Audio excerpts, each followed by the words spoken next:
कल्पना करो, आप पेरू के एंडीज पहाड़ों के ऊपर उड़ रहे हैं। नुकीले पहाड़ बादलों को छू रहे हैं। तभी आपको दिखता है एक हरा भरा पठार पहाड़ की चोटी पर बना हुआ। पत्थरों के ढांचे जमीन से उगते हुए से लगते हैं। यह है माचू पिच्चू, इनकाओं का खोया हुआ शहर। यह लुभावनी जगह सदियों से खोजकर्ताओं, इतिहासकारों और सपने देखने वालों को मोहित करती रही है। यह एक खोई हुई सभ्यता और उनकी कुशलता का प्रमाण है। माचू पिच्चू रहस्य की जगह है, जहां पत्थरों के बीच प्राचीन कहानियां गूंजती हैं।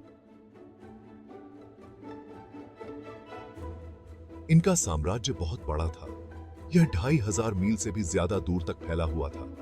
यह अपने चरम पर रोमन साम्राज्य से भी बड़ा था। आज के कोलंबिया से लेकर चिली तक इनकाओं ने सड़कें, मंदिर और शहर बनाए। उनका साम्राज्य सदियों तक फला फूला। लेकिन ये लोग कौन थे? किस चीज ने उन्हें इतनी भव्यता बनाने के लिए प्रेरित किया? हम जानते हैं कि इनका महान निर्माता थे। वे कुशल खगोल शास्त्री और गणितज्ञ थे। कृषि की उनकी समझ उन्नत थी, लेकिन उनके इतिहास का ज्यादातर हिस्सा एक रहस्य बना हुआ है, जो पीढ़ी दर पीढ़ी मौखिक परंपराओं के माध्यम से चला आ रहा है।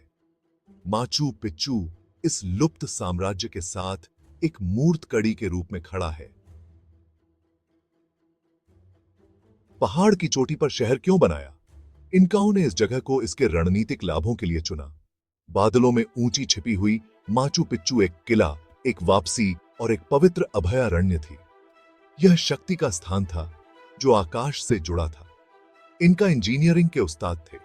उनके पास आधुनिक उपकरण या तकनीक नहीं थी, फिर भी उन्होंने विशाल पत्थरों को तराशा और उन्हें पूरी तरह से एक साथ फिट किया।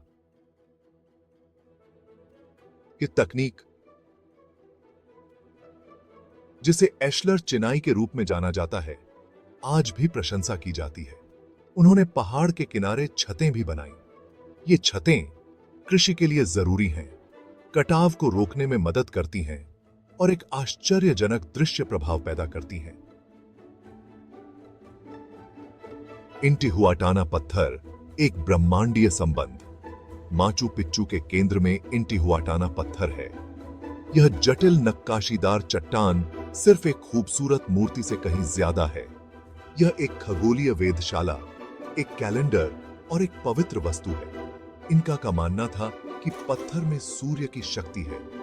इंटिहुआटाना का अर्थ है सूर्य का हिचिंग पोस्ट।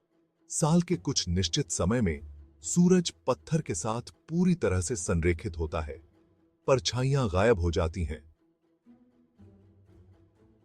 जादू और आश्चर्य की भावना पैदा करती हैं। यह संरेखण इनका के लिए महत्वपूर्ण था, जिन्होंने अपने जीवन को सूर्य के चक्रों पर आधारित किया था। अतीत की फुसफुसाहट। माचू पिच्चू सिर्फ एक किला या धार्मिक केंद्र नहीं था, यह एक समृद्ध शहर था। पुरातत्वविदों को घरों, कार्यशालाओं और यहां तक कि एक महल के प्रमाण मिले हैं। शहर का लेआउट सड़कों, चौकों और पानी के चैनलों के अपने जटिल नेटवर्क के साथ शहरी नियोजन की एक परिष्कृत समझ को दर्शाता है। लेकिन माचू पिच्चू में रहने और काम करने वाले लोग अब चले गए हैं। उनकी आवाजें खामोश हैं। वे कौन सी कहानियां सुनाते थे? वे कौन से गीत गाते थे? हम केवल उनके जीवन की कल्पना कर सकते हैं जब हम खंडहरों में घूमते हैं, अतीत के टुकड़ों को जोड़ते हैं।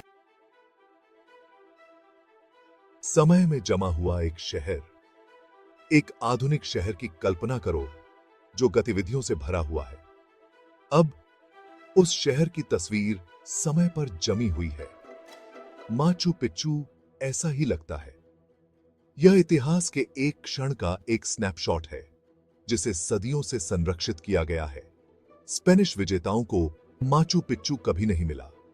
1911 तक बाहरी दुनिया को इस खोए हुए शहर के बारे में पता नहीं चला।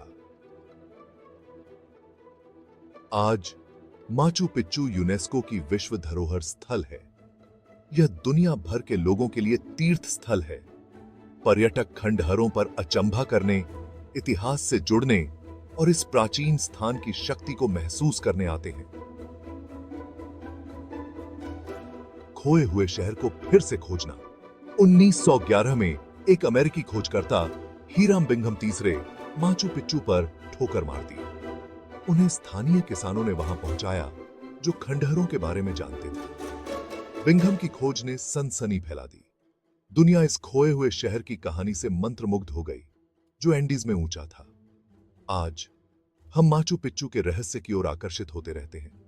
यह एक अनुस्मारक है कि हमारे अतीत के बारे में अभी भी बहुत कुछ ऐसा है जो हम नहीं जानते हैं। यह एक ऐसी जगह है जहां इतिहास जीवंत हो उठता है, जहां प्राचीन लोगों की फुसफुसाहट पत्थरों से गूंजती हुई प्रतीत होती है। जैसे ही सूरज एंडीज पर डूबता है, खंडहरों में लंबी परछाइयां पड़ती हैं।